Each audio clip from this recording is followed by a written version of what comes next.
Bus 10 മണിക്ക് വരുമെന്ന് പറഞ്ഞിട്ട് ഇപ്പോൾ 11 ആയി. ചേട്ടാ, ബസ് പോയി എന്ന് തോന്നുന്നു. എൻ്റെ മുന്നിൽ കൂടെ ബസ് പോയെങ്കിൽ ഞാൻ കണ്ടില്ലല്ലോ. ചേട്ടാ, നിങ്ങൾ ഫോണിൽ റീൽസ് കണ്ടിരുന്നില്ലേ? അത് ശരി, പക്ഷെ ഹോൺ അടിക്കുന്നത് ഞാൻ കേട്ടില്ലല്ലോ. എന്റെ ചേട്ടാ, ഹോണൊക്കെ അടിച്ചു. പക്ഷെ ഞാൻ കേട്ടില്ലല്ലോ.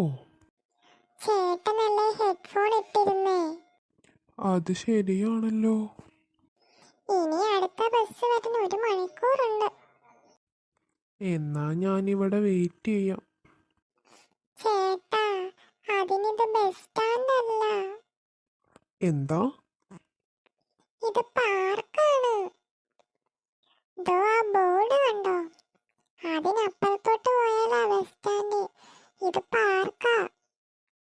അപ്പം ഞാൻ 2 മണിക്കൂറായിട്ട് പാർക്കിലാണോ ബസ് കാത്തു നിന്നേ? ആ, അത് തന്നെ. ബസ് കണ്ടിട്ടില്ല, പക്ഷെ 17 പേര് നിങ്ങളെ കണ്ടിട്ട് ചിരിച്ചുകൊണ്ട് പോയി. എൻ്റെ ജീവിതം ഒരു കോമഡി തന്നെ.